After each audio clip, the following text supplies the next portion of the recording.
This is not the James Bond you already know.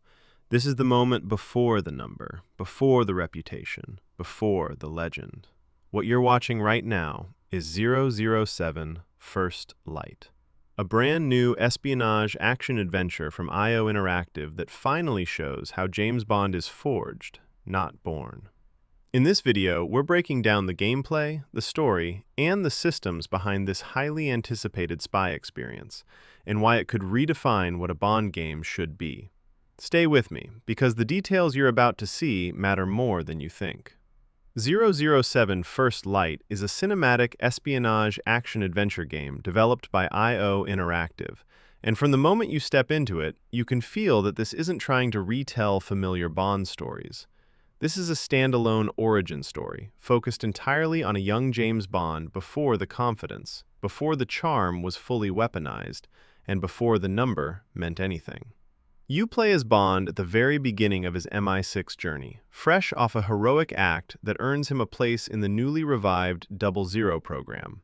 He's talented, sharp, and brave, but also impulsive and unpolished, and the game leans heavily into that contrast. The style of the game sits right between cinematic storytelling and player-driven action.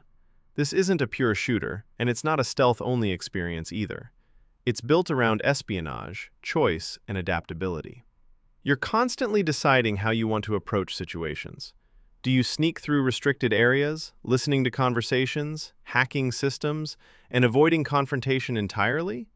Or do you lean into Bond's physicality, fighting with fists, firearms, and quick reactions when things inevitably go wrong? The game doesn't lock you into one playstyle, and that flexibility is one of its biggest strengths. From a gameplay perspective, missions feel carefully structured but never overly scripted. You're sent into a variety of locations that feel large, detailed, and alive, and each environment gives you room to experiment. Guards have patrol routes, systems can be manipulated, and the world reacts to your presence. Sometimes you'll feel like a ghost, slipping through unnoticed. Other times, a single mistake spirals into chaos, forcing you to improvise your way out. Those moments feel very Bond, not because they're flashy, but because they're tense. One of the most interesting parts of the game is how it handles progression. Bond isn't instantly competent at everything. Early on, you feel his inexperience.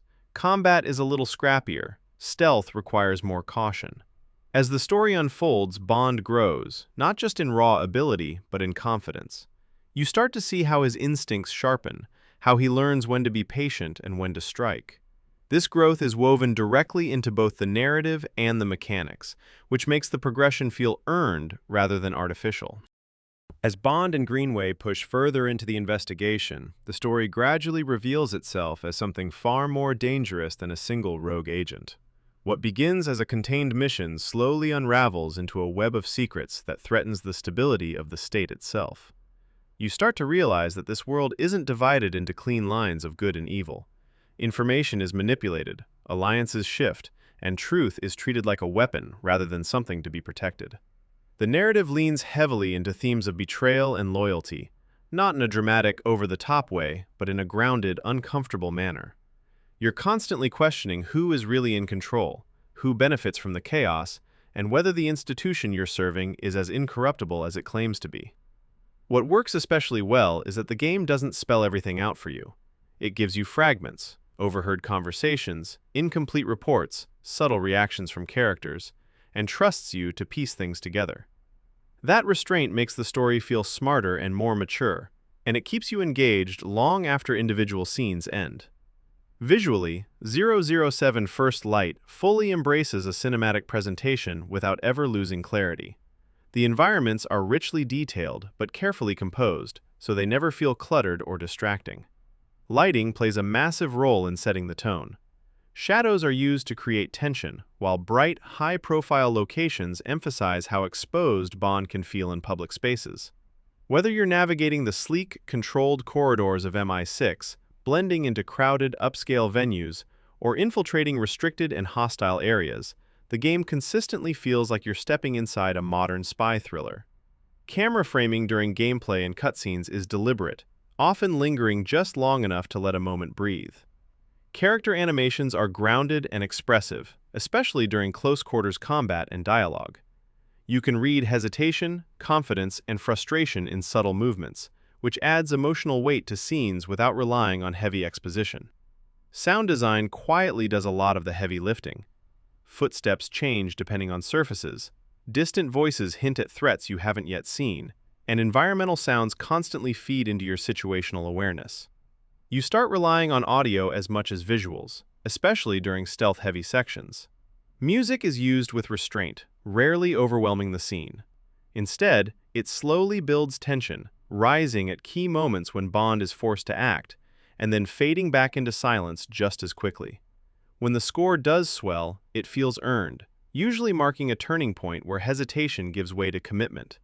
Those moments hit harder precisely because the game isn't constantly pushing music into the foreground. From a structural standpoint, 007 First Light is clearly designed as a single-player experience, and that choice feels intentional. The entire game is built around Bond's personal journey, his relationships, his mistakes, and his growth. There's a sense of isolation baked into the experience. Even when Bond is surrounded by people, you often feel like you're carrying the weight alone. Responsibility, doubt, and pressure are constant companions. Introducing co-op would undermine that tone, turning moments meant to feel tense and personal into something more casual. Here, the solitude strengthens the narrative and reinforces the idea that becoming 007 is something Bond has to earn on his own. Replayability comes not from branching storylines, but from the flexibility of the missions themselves. After completing the story, you're encouraged to revisit missions with new modifiers and constraints. Maybe you attempt a mission without being detected at all, or limit yourself to certain tools, or push for faster completion times. Each replay challenges you to better understand the systems, the layouts, and your own habits as a player. Over time, you don't just get better at the mechanics, you start thinking more like Bond. You plan ahead. You adapt when things go wrong. You become more deliberate with every move. What stayed with me the most is how the game handles the idea of transformation. 007 First Light isn't interested in presenting Bond as a fully formed icon from the beginning. It focuses on the uncomfortable middle ground, the learning process, the failures, and the moments of doubt that shape him. You feel the fear before a risky decision, the regret that follows a mistake, and the slow, steady confidence that builds as experience replaces impulse. By the later parts of the game, the change is noticeable. Bond moves with purpose. He reacts faster. He trusts his instincts instead of second-guessing them. And when the moment finally comes for him to truly earn the number, it doesn't feel like a title being handed out. It feels like the natural conclusion of everything you've lived through. That's what makes 007 First Light resonate. It's not about spectacle for its own sake. It's about the process of becoming someone under pressure, in a world where certainty is rare and every choice carries weight. And long after you step away from the screen, those moments of tension, doubt, and growth are the ones that stay with you. By the time the credits roll, you don't just remember the missions or the gadgets or the action. You remember the choices, the failures, and the moments where everything almost fell apart. And that's what makes 007 First Light stand out. It understands that legends aren't born perfect, they're forged under pressure. Thanks for watching, and I'll see you in the next video. Brace! There he is.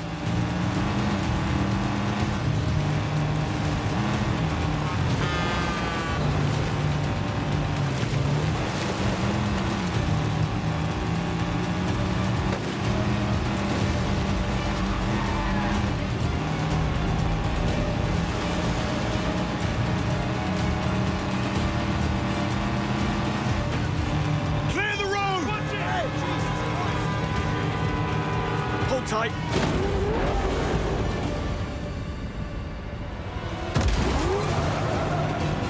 No, we're okay.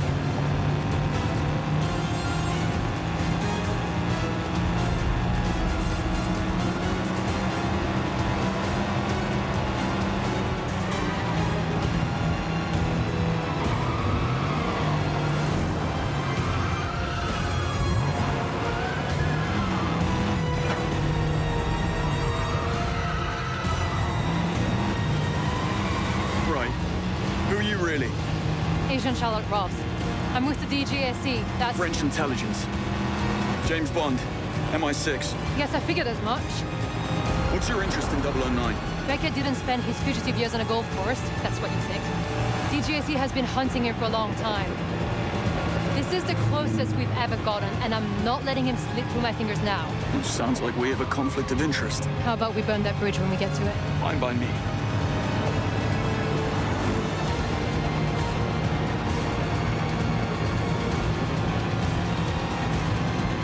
There.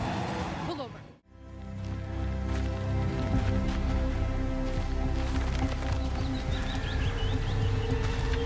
Looks like I've got a plane to catch.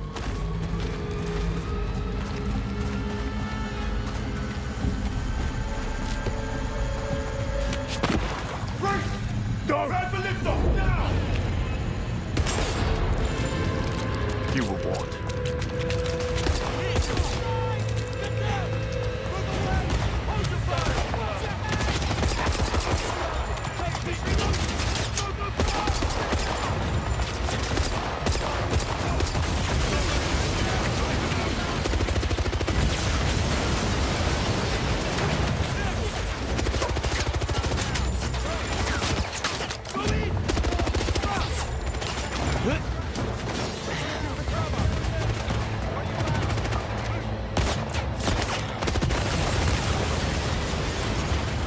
Told me you needed a hand! No! Take him down! Can't stay here. Plane's leaving.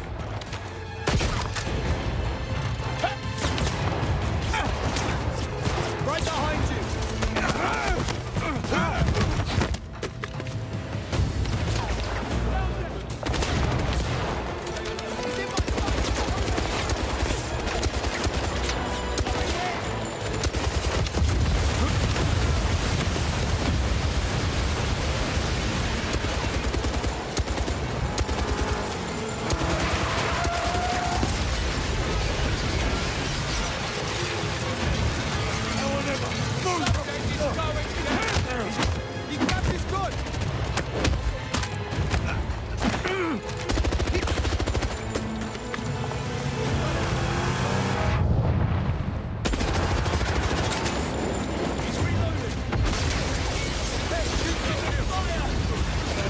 Push him out!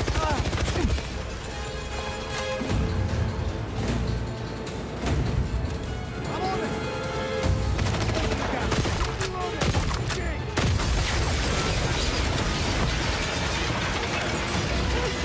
Get to safety! Bring him down! Surround him!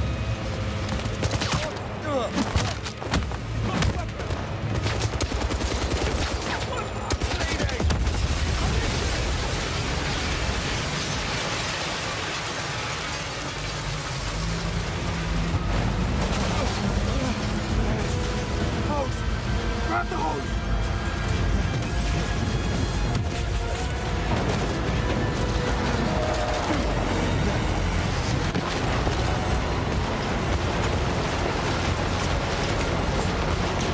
Oh, no, you don't! Not without me!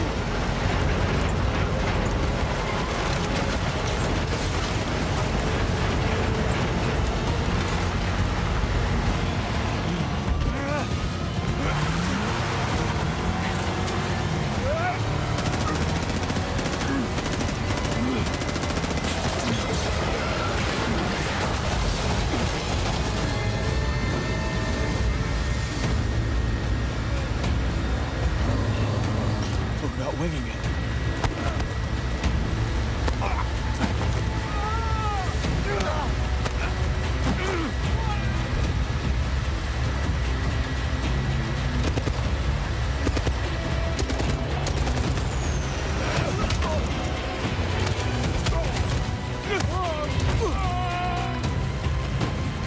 Okay, 009.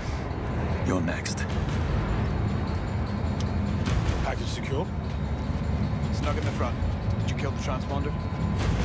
No such thing as radar stations 23 minutes out. No one's tracking us. Plenty of time to disappear. Come back for a plan B.